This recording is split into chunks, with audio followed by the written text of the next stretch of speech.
हर गंगे पुनर्बोध के इस मंच पर आप सबों का हार्दिक स्वागत, अभिनंदन, वंदन है। मैं इस वक्त बिहार के बेगूसराय जिला अंतर्गत सिमरिया कल्पवास मेला से आपके बीच हूँ।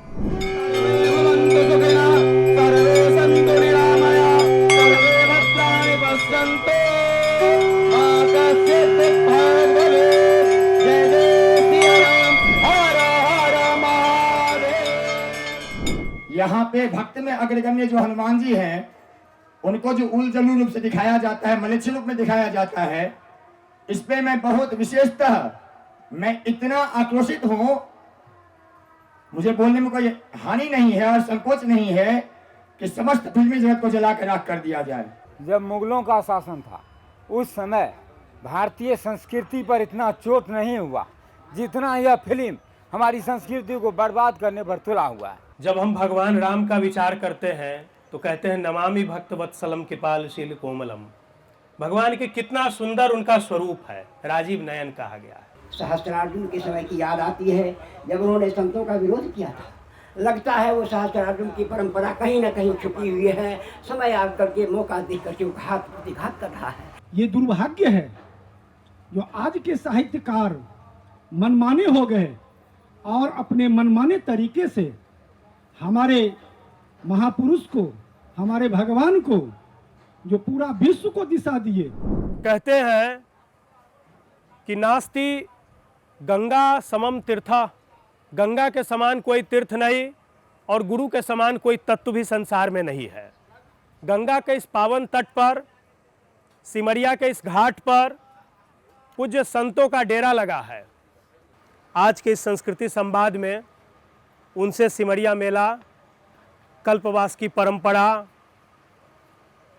और साथ ही में कार्तिक महीने के महात्म से संबंधित विषय पर हम चर्चा करेंगे। इसके साथ ही आज आदि पुरुष सिनेमा का ट्रेलर जारी हुआ है जो भगवान राम लक्ष्मण जानकी के ऊपर है, उस फीचर फिल्म को लेकर भी कुछ चर्चाएं हैं। आप में से जो कोई उस पर भी अब प्रकाश डालना चाहें, अपना मंतव्य रखना चाहें, रख सकते हैं। आज का बॉलीवुड जो है सो पाश्चात्य सभ्यता से समझिए तो 99% मिल चुकी है। अगर जिस राम का कहते हैं ना, मर्यादा पुरुषोत्तम श्री राम जी का आप चित्रण कर रहे हैं, उनके चरित्र का चित्रण कर रहे हैं, तो आपको गंभीरता से पहले सोचना पड़ेगा। यहाँ पे भक्त में अग्रगण्य जो हनुमान जी हैं, उनको जो उलजलू रूप से दिखाया जाता है, मलेच्छ रूप में दिखाया जाता है, इस पे मैं बहुत विशेषतः मैं इतना आक्रोशित हूँ, मुझे बोलने में कोई हानि नहीं है और संकोच नहीं है कि समस्त फिल्मी जगत को जला कर राख कर दिया जाए। मुसलमान को तो छोड़िए, सनातन धर्म के संतान भी आजकल राम जी को खुलेआम गाली देते हैं। उसमें श्री जानकी जी के ऐसे मर्यादा को ऐसा तार-तार किया जा रहा है कि कलिकाल में तो आए थे भगवान श्री कृष्ण माता द्रौपदी का चीर बढ़ाने के लिए, लेकिन यहाँ पे जगत जननी जगदम्बा का स्वयं चीर उजाड़ा जा रहा है, वो भी पूरे विश्व स्तर पे। और हम लोग इतने चुप हैं कि लगता है कि मूक हो गए हैं। और हमारे भगवान पे ये कुठारा धर्म कर रहा है और दिन रात हम पैसे खर्च करके, मेहनत की पसीने कमाई करके हम 300-500 टिकट लेके सिनेमा हॉल में जाते देखने के लिए। अरे भाई, धर्म नहीं बचेगा तो खाक तुम्हारा देश बचेगा, तुम्हारी सृष्टि बचेगी। कहा ये रसातल में चली जाने वाली धरती है। भगवान श्री राम के साथ, उनके चरित्र के साथ जो छेड़छाड़ की जा रही है, एक राम भक्त होने के नाते मैं बहुत ही उदास हूं। जब से हमने देखा है, कभी माँ दुर्गा का नंगा चित्र बनाया जाता है, कभी आपने अल्लाह के बारे में सुना है, ईसा मसीह को महापुरुष दिखाया गया है, लेकिन हमारे राम आदि पुरुष आपने रखा है, लेकिन बेमेल नाम है ये जी। मर्यादा पुरुषोत्तम रखते जो सनातन धर्म का ये रामायण है, उसमें एक मलेच्छों को कैसे रावण का स्वरूप दिया गया। ये एक खूनी खेल है और एक ये नंगा नाच है। भगवान राम जो हमारे मर्यादा के पुरुषोत्तम है, पुरुषोत्तम पुरुषोत्तम उत्तम, और उनके चरित्र को नंगापन दिखाया जा रहा है। ये हृदय की वेदना है और एक न एक दिन ये बॉलीवुड का राज्य साम्राज्य बिल्कुल समाप्त होगा। आप लिख लीजिए, आज के डेट ऑफ टाइम पे भगवान के साथ, देवियों के साथ छेड़छाड़ किया जाता रहा तो विनाश होना निश्चित है, चाहे वो कलाकार हिंदू हो चाहे कोई भी और हो। जब हम भगवान राम का विचार करते हैं तो कहते हैं नमामि भक्त वत्सलम कृपालशील कोमलम। भगवान के कितना सुंदर उनका स्वरूप है, राजीव नयन कहा गया है। इस फिल्म को आप सब, इसके बारे में जो लोग पढ़े होंगे अखबारों में, चैनल टीवी वगैरह में भी देखे होंगे। हमारे यहाँ भगवान का जब भी विचार किया जाता है सगुन साकार, तो मानते हैं कि भगवान षोडश है। और इस सिनेमा के द्वारा जिस प्रकार दिखाया गया है, आने वाली पीढ़ी तो मानेगी कि ऐसे ही राम जानकी हनुमान जी हुआ करते थे। तुलसी बाबा का, विद्यापति जी का हम साहित्य पढ़ के अपने अंदर आनंद और भक्ति का अनुभव करते हैं, और ऐसा सिनेमा बना करके हमारे देवी देवता का गलत चित्रण किया गया है। रामायण में नर बानर का जिक्र है, इस फिल्म में देखिएगा चिंपांजी लाया गया है। रामायण में भी आता है ना कि तापस भेष। हम लोग के यहाँ उदासी परंपरा के संत लोग मानते हैं कि भगवान रामचंद्र से उनका संबंध जुड़ता है तापस भेष के नाते। और इस फिल्म में राम जी की बड़ी बड़ी लंकाधिपति रावण की तरह मूछे, सीता माता की बैगनी साड़ी है, तो ये अनुचित दिखाया गया है। ये दुर्भाग्य है जो आज के साहित्यकार मनमाने हो गए और अपने मनमाने तरीके से हमारे महापुरुष को, हमारे भगवान को, जो पूरा विश्व को दिशा दिए, उसको सही ढंग से ये नाना प्रकार के मतलब विकृत रूप में दिखाया जा रहा है। ये पूरा विश्व के लिए मतलब अपमान की बात है। जब अंग्रेज़ों का शासन था, जब मुग़लों का शासन था, उस समय भारतीय संस्कृति पर इतना चोट नहीं हुआ जितना यह फिल्म हमारी संस्कृति को बर्बाद करने पर तुला हुआ है। इसलिए फिल्म पर पूर्ण प्रतिबंध लगाना चाहिए। फिल्म बनाने वाले को धर्मशास्त्र का 1% भी ज्ञान नहीं है, या तो फिल्म बनाने वालों के लिए धर्मशास्त्र का डिग्री अनिवार्य कर दिया जाए अथवा फिल्म को बिल्कुल बनाना बंद कर दिया जाए। बहुत बहुत धन्यवाद। आपने सही कहा कि कम से कम जो फिल्म के पटकथा लेखक हैं उनका कम से कम रामचरितमानस, अलग अलग रामायणों से उनका परिचित होना नितांत आवश्यक। कौन सुनता है किसकी गाथा, सुनता कौन किसकी करुण कथा, अस्त व्यस्त सब अपने में मस्त हैं, सुनता है कौन संतों की कथा। सहस्त्रार्जुन के समय की याद आती है जब उन्होंने संतों का विरोध किया था। लगता है वो सहस्त्रार्जुन की परंपरा कहीं न कहीं छुपी हुई है, समय आकर के मौका देख करके घात प्रतिघात कर रहा है। इन्हीं शब्दों से बहुत बहुत शुभकामना, धन्यवाद। पुरुष नपुंसक नारी वा जीव चराचर कोई, सर्व भाव भज कपट तजी मोहि परम प्रिय सोई। यहाँ तक कहा गया है हमारे रामायणों में, वेदों में, जो कोट विप्रबध लागे जाहु आए शरण तजम नहीं ताहू। हमारे धर्म में जो है किसी धर्म का जो है अवहेलना नहीं है, सबके लिए इसमें जो है समावेश है। और इस तरह से एक दूसरे धर्म जो है वो अभी का है, और उनके प्रति उनके मूल्य पैगंबर के विषय में थोड़ा सुनवे किए हैं। अगर सत्य भी बोला जाए तो उसके लिए जो है क्या सब हो रहा है, बोलने भर की बात नहीं है ना। तो इस पर जो है गंभीरता से विचार किया जाए। और हम तो यही निवेदन करें कि हमारे संत समाज तो इसी धर्म के लिए ही समर्पित हैं, और इन सब बातों पर जब तक ध्यान नहीं जाएगा तो फिर अब आने वाला समय में कल्याण नहीं है। हमारे बीच बाबा गोपाल दास जी हैं। महाराज जी आज के इस संस्कृति संवाद की सारी व्यवस्थाएं, सूचनाएं सब महाराज जी के जिम्मे रही, और युवा संत के रूप में इनकी काफ़ी सक्रियता रहती है, सामाजिक हो धार्मिक हो। तो गोपाल बाबा से कुछ जानना चाहते हैं कि आज की संस्कृति संवाद में सब लोग आए आपके बुलाने से, और आप भी अपने मुखारविंद से कुछ कहें आज के अवसर पर। जय सिया राम। प्रेम से बोलो गंगा महारानी की जय।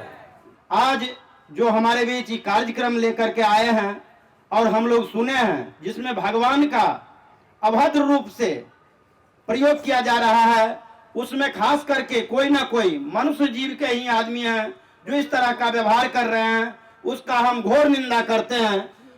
बिहार के अंदर कई अलग अलग स्थानों पर कल्पवास की परंपरा रही है। सिमरिया घाट का जो कल्पवास है निरंतर चला आया है। कहीं न कहीं इसमें मिथिला क्षेत्र के संतों की महती भूमिका है। संतों के प्रयास प्रेरणा से अनेकानेक भक्त प्रतिवर्ष यहाँ आते हैं। आइए संतों में से कुछ संतों से जानते हैं कि सिमरिया का ये कल्पवास मेला अन्य कल्पवास मेलों से कैसे अलग हटकर है और यहाँ की किस विशेष क्या मान्यता महत्व है। कलयुग में भगवान की प्राप्ति के लिए जितने साधन बताए हैं, श्रवणं, कीर्तनं, विष्णु स्मरणं, पाद सेवनं, अर्चनं, वंदनं, दास्यं, साक्ष्यं, आत्मनिवेदनम, सभी वस्तुएं संत महात्मा की कृपा से यहाँ सब कुछ मिल जाते हैं। संत सत्संग से भगवान की भक्ति मिल जाती है, भगवान का कथा कीर्तन मिल जाता है। और कथा कीर्तन ही कलयुग के लिए, कथा कीर्तन कर विषय भव सागर की नाव, कह कबीर जग तरन को नाही न आड़ो पाए। तो हमेशा कथा सत्संग निर्मल गंगा जी के कृपा से मिल जाती है और यहाँ से पवित्र होके जाते हैं। साल भर में जितने भी शरीर में मल आता है यहाँ पर जाकर सब गंगा जी की कृपा से सब धुल जाती है। गंगा मैया की जय हो। यह सिमरिया धाम जो है पहले संस्मृता के नाम से प्रसिद्ध थी जी, क्योंकि संस्मृता अमृत को कहा जाता है। अमृत यहीं पर वितरण हुआ था। उसके बाद सीमल नाम पड़ा इसका। यहाँ पर साल बनी, जो सीमल का साल पूरा था, साल के वृक्ष जी तो सर्वत्र सीमल नाम बना। उसके बाद जो है यह सीमा का अंत हुआ, मिथिला का सीमा का अंत यह सिमरिया धाम से प्रचलित, सिमरिया घाट हुआ और फिर सिमरिया धाम से यह प्रचलित हुआ। राजा जनक सिंह यहाँ रोज स्नान करने के लिए आते थे। नेपाल में कहाँ से सप्तरी महाराज? जिला। सप्तरी जिला। छिन्नमस्ता गांव पालिका। वाह। गुरुद्वारा तो यही से शुरू हुआ है, गंगा घाट से गुरु महाराज मिला स्वर्गीय बालक दास जी महाराज, ये गुरु भाई है। वाह वाह। हमारे तीसरे साल यहाँ पर जो हुआ शिविर सम्मेलन शिविर का अवसर मिला। 2 साल लॉकडाउन पड़ गया। इस सारे वही प्रसारण के लिए सिमरिया मास को आगे गुरु महाराज को कथन को बढ़ाने के लिए आए हैं। तो नेपाल से जो भक्त आते हैं उनको कहीं कोई असुविधा तो यहाँ नहीं होती है? नहीं। बोलिए गंगा मैया की जय। सिमरिया धाम की। गंगा की इतनी महिमा है, वह अवर्णनीय है। गंगे तब दर्शनात् मुक्ति ही। पान करने की बात तो अलग रही, स्पर्श करने की बात अलग रही, मज्जन निबंजन उन्मज्जन करने की बात तो दूर रही, केवल वल्लीवल केवल दर्शनात् तब मुक्ति ही। लेकिन आदिकाल से यहाँ सब जानते हैं विद्यापति आए थे। बड़ा सुख सार पावल तुअ तीरे, छोरहित निकट नयन बहनी। तो यहाँ का आस्था जनक जी से है। यहाँ किशोरी जी हैं, भक्ति की नगरी है और जब तक भक्ति नहीं होगी तब तक उसमें राम विराजमान नहीं होंगे, वहाँ विकास नहीं होगा। सिमरिया में कल्पवास में आकर के हम लोग 1 महीना जो व्रत लेते हैं उसमें वैज्ञानिक रीजन भी है। जो 1 माह आकर के गंगाजल पिएगा, व्रत पूर्वक यहाँ रहेगा, उसे निश्चित रूप से जो है सो कुष्ठ रोग नहीं होगा। ये भी वैज्ञानिक कारण है जो आदिकाल से, चूँकि हमारे ऋषि मुनि जो रहे हैं वैज्ञानिक रहे हैं और यहाँ से एक धारा चलती है जो राष्ट्रभक्ति और विश्व में सर्वे भवन्तु सुखिनः सर्वे सन्तु निरामया सर्वे भद्राणि पश्यन्तु मा कश्चित् दुःख भाग् भवेत्।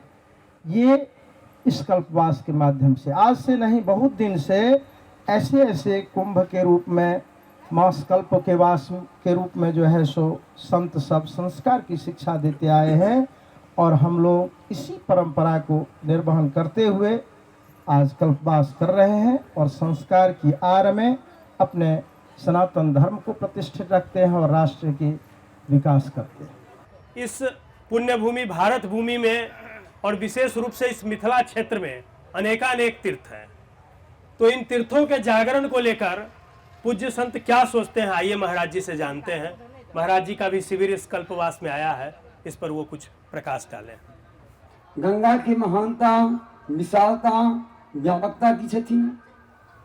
18 पुराण के रचयिता वेद व्यास जी, जिन वेद व्यास जी के अपना संपूर्ण जीवन के साधना के सर्वोत्कृष्ट साधन छन भागवत।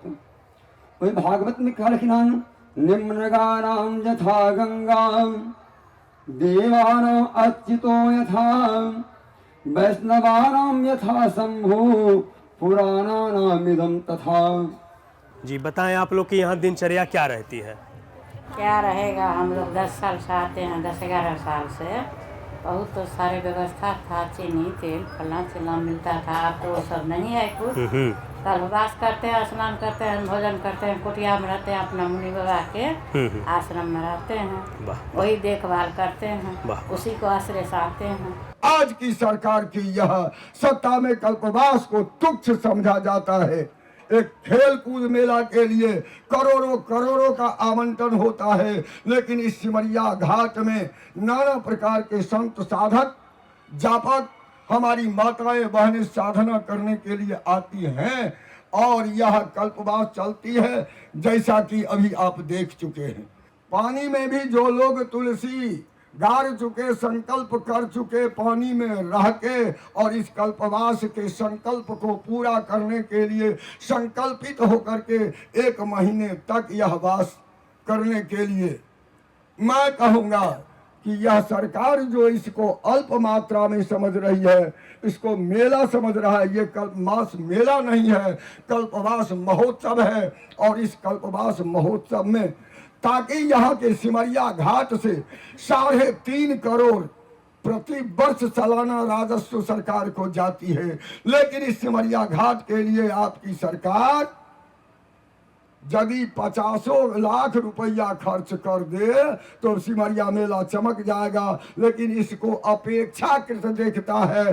कोई सभाएं होती है तो संतों को पूछा नहीं जाता है। जिस संतों के माध्यम से ये कल्पवास लगती है, उस मेले के समारोह में या समापन में किसी संतों को बुलाया नहीं जाता है, बोलने का अवसर नहीं दिया जाता है। जो अपनी वेदना सुनाएंगे, उनकी जो इच्छा होती है, जो मन होता है, वैसे जैसे तैसे करके लोगों को अपना समझा देते हैं। इससे ज्यादा मुझे कहना नहीं है। ये मिथिला भूमि परम प्रिय पावन तिरहुत देश, जह जन्मी विदेह तनया श्री सीता मंजुल बेश, जासो पावन भय रघुनंदन रविकुल कमल दिनेश। यह तो केवल जंगल में जैसे एक अबला या एक बालक रो रहा है, कोई नहीं सुनता, वैसे ही सिमरिया घाट में संत महात्मा और श्रद्धालु भक्त वैसे ही केवल गंगा के जल के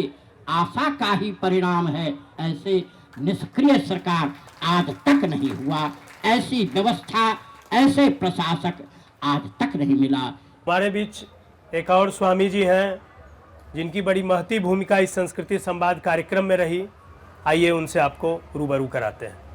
महाराज जी, अपना परिचय। मैं श्याम सुंदर दास संत लोकनाथ सेवा शिविर से हूँ। मैं दरभंगा जिला का भी अंटौर स्थान का महंत हूँ। अमीय भूषण जी को इस कार्यक्रम करने के लिए मैं बहुत बहुत धन्यवाद देता हूँ। धन्यवाद, आभार, प्रणाम स्वामी जी। चैनल के माध्यम से ये आपके सामने जो व्यवस्था किए हैं, इनका धन्यवाद है, कोटि कोटि धन्यवाद है।